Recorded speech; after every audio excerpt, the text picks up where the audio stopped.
So if you live in Canada or the northern part of the US, you're going to get snow. And like you can see here, there's quite a lot of snow. Depending on how much space you have, you can use a walk behind. They're good for urban driveways, that kind of thing. Once you get out into the more rural areas, particularly if you sort of have a lot of space. So here we're on about an acre. There's probably about 140 feet of driveway. It's fairly wide. There's quite a lot of general sort of hard standing here that needs to be cleared. So you sometimes need something a bit bigger. So this is a Kubota BX25D-1. This particular model is about 8 years old now. Diesel powered. Even in the cold they have preheaters, so they start up pretty easily. Very versatile unit. And what's attached to the back here is a Kubota rear mounted snowblower. This one's a 51 inch. It's got manual rotation, but it seems to do the job and work pretty well. A lot of people will ask, well, why is it on the back? Does that mean you have to drive backwards when blowing snow? You can get front mount ones, and some of the smaller models more commonly will have a front mount blower. The advantage of this particular thing is you've still got the front end loader and a bucket, so that can be used for moving really deep snow and also moving piles of snow and anything super heavy. This will shift quite a depth of snow. We had probably about 10 inches and some of the video here is moving about 10 inches of deep, wet, heavy snow. So this will go through that really fast. Also had a bit of an incident where yesterday broke a shear bolt on the drive shaft. So it's not an uncommon issue. If you hit something super heavy or a rock or something like that, you're going to break it. So then what happens basically is the drive is cut to the actual moving parts and you need to replace a bolt. But it's better to replace a bolt than actually break some critical part of the machine. So that's kind of a quick look. Let's do a quick walk around and have a look at a bit more detail.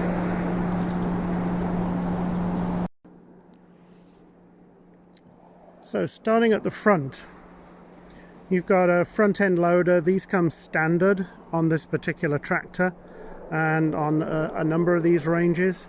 And you get a bucket. This thing will probably lift around 600 pounds, I think is what it's rated for. Again, I've had it lift heavier weights than that, so they'll move quite a lot. They can be used for dirt, gravel. We've used them for moving large rocks and stuff like that. Multiple tire options are available. This thing has the industrial tires. You can get turf tires that do a lot less damage if you're using them for lawn cutting. The thing is powered by a 3-cylinder diesel. Huge reliability and great long life.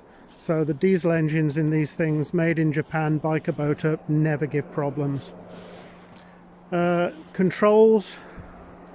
You've got the simple controls, the lever for moving the front bucket. Then there's the various other controls here for controlling the lift arms, the PTO takeoff and stuff like that. They all come with rollover protection. The recommendation is to wear a seatbelt and keep the rollover protection up at all times.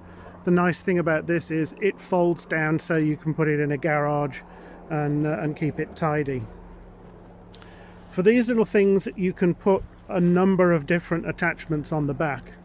So from the factory they come with a small backhoe. I say small, it'll dig to about 6 feet in depth. Really useful if you're doing sort of small landscaping jobs, that kind of thing. The backhoe attaches directly to some mount points here and here.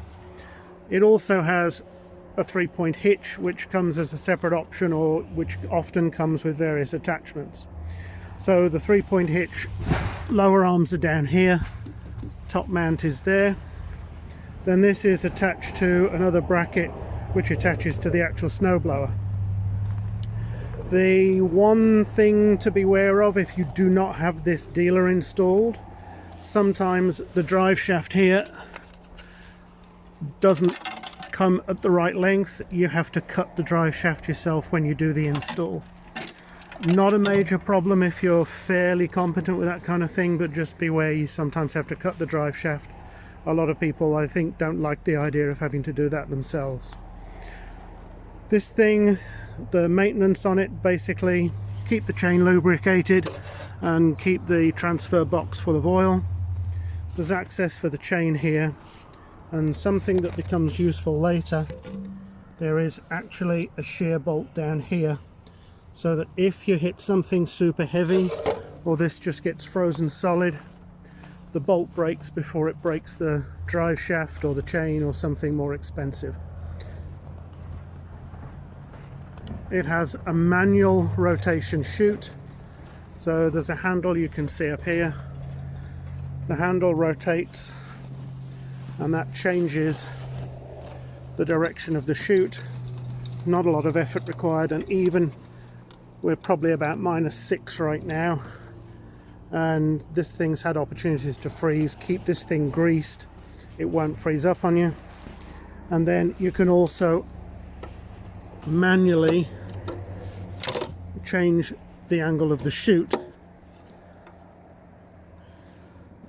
This little adjustment here, which means you can either fire 25 feet up in the air or you can angle it down, and what happens then is you can literally control where the snow goes, either laterally in that direction or up and down, so you can pretty much point the snow where you want it to go.